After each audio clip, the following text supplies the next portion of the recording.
بلکہ آپ کو چلے ایک مدنی تحفہ دے دیتے.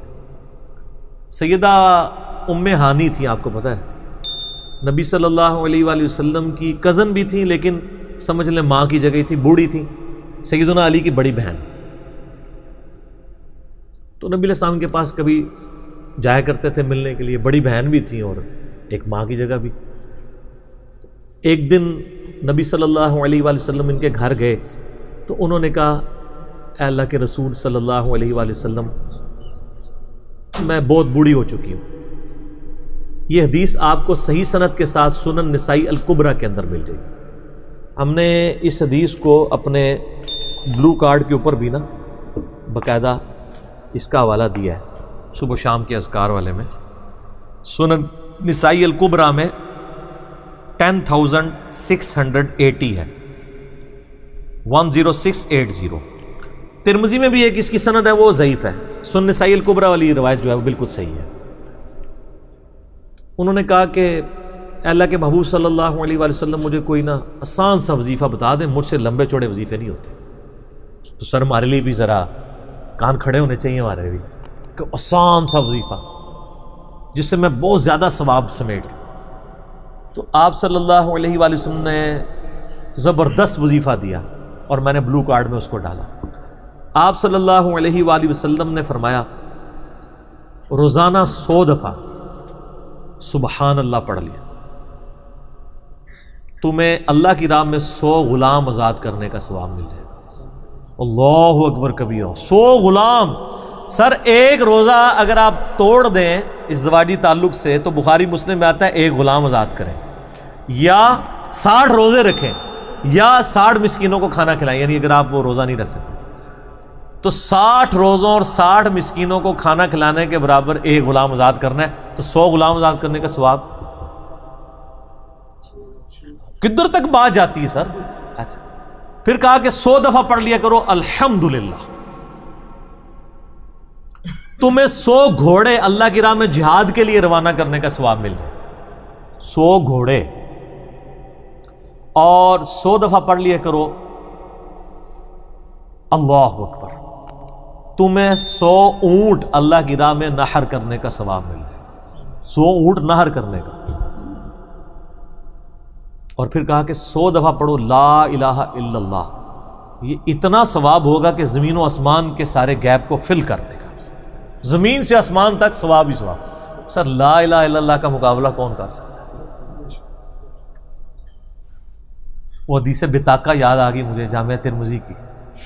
بطاقہ کہتے ہیں کاغذ کے ایک پرزے کو. نبی علیہ السلام فرماتے ہیں ایک شخص کو قیامت دن لایا جائے گا، جامعہ ترمذی میں حدیث ہے. مشکات میں آپ کو میدان محشر والے چیپٹر میں 30 جلد میں مل جائے گی. اس کے 99 دفاتر، 99 سے مراد ہے بہت زیادہ، ایگزیکٹ 99 نہیں، مراد کثرت. گناہوں کے کھولے جائیں گے نامہ اعمال میں، گناہوں کے 99 دفتر. اور دوسری طرف اس کے پلے صرف کلمہ ہوگا، ایک پرچی کے اوپر لا الہ الا اللہ لکھا ہوا. تو اللہ تعالیٰ فرمائے گا اس کے نامہ اعمال کو تولو. تو لوگوں میں چیویں گوئیں شروع ہو جائیں گی کہ اتنے گناہوں کے مقابلے پہ یہ ایک پرچی کیا کرے گی. تو جیسے ہی وہ نامہ اعمال میں پرچی رکھی جائے گی وہ پڑھنا بھاری ہو جائے گا، کیونکہ اللہ کے نام سے کوئی چیز بھاری نہیں ہو سکتی. تو اسے بخش دیا جائے گا. یہ پرزے والی حدیث ہے جس پہ سارے مسلمان امید لگا کے بیٹھے ہوئے ہیں. لیکن سر وہ ایک بندے کا ہی ذکر ہے، ٹھیک ہے. وہ اللہ کی مرضی کس کا کلمہ اللہ قبول کر لے، ٹھیک ہے، اور اس کے کلمے کا اخلاص ایسا ہو کہ قبول ہو جائے. یہ رول نہیں ہوتا. جیسا کہ بخاری مسلم حدیث ہے، ایک بڑی گنہگار عورت تھی، بدکار، بلکہ وہ بدکار عورت تھی. ایک سفر کے دوران اس نے ایک کتے کو پیاسا دیکھا تو اس نے اپنے پاؤں سے چمڑے کا موزہ اتارا رسی سے باندھ کے. تو اس زمانوں میں آپ کو پتہ ہے وہ کنویں سے پانی نکالنا پڑتا تھا. اس نے چمڑے کے موزے میں نکال کے تو اس کتے کو پلا دیا. اللہ نے اس کو بخش دیا. تو وہ اللہ کی مرضی ہے. اس سے یہ رول نہیں ہوگا کہ جو بھی یہ کرے گا تو وہ بخشا جائے گا. یہ اللہ کی رحمت کی طرف امید دلائی گئی ہے، کیونکہ سائملٹینیس کنٹراسٹ بخاری و مسلم میں موجود ہے. نبی علیہ السلام نے فرمایا ایک عورت بڑی نیک تھی، بڑی نیکوکار تھی. اس نے ایک بلی کو قید کیا کہ وہ بھوکی پیاسی مر گئی، وہ دوزخ میں جل رہی ہے اسے ایک بلی کی وجہ سے. اللہ تعالیٰ اگر چھوٹی سی بات پہ بخش سکتا ہے نا تو چھوٹی سی بات سے پکڑ بھی سکتا ہے. تو یہ اولو العلم قائما بالقسط رہا کریں، ایک طرف نہ جھک جایا کریں، اللہ سے یعنی اچھا گمان ضرور رکھیں۔ تو وہ میں کہہ رہا ہوں کہ وہ یہ 4 فضیلت والے یہ جو ام ہانی کو نبی علیہ السلام نے سکھائے، سر اس سے بہتر کوئی وظیفہ ہی نہیں ہے۔ اور آٹومیٹکلی اگر آپ تسبیحات فاطمہ ہر نماز کے بعد پڑھیں نا تو 100 سے اوپر یہ ویسے ہی ہو جاتے ہیں، لادہ بھی تسبیح کھینچنے کی ضرورت نہیں ہے، لادہ بھی تسبیحات کرنی ہے تو آپ اکٹھی بھی پڑھ سکتے ہیں، یعنی میں عموماً کٹھی پڑھ لیتا ہوں سبحان اللہ والحمد للہ ولا الہ الا اللہ واللہ اکبر، کیونکہ لادہ سے اس کا بھی فضیلت ہے نا۔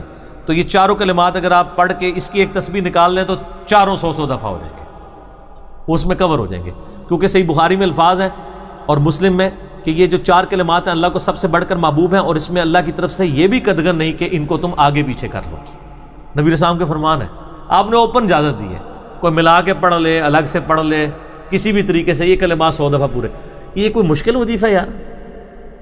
سبحان اللہ والحمد للہ ولا الہ الا اللہ واللہ اکبر۔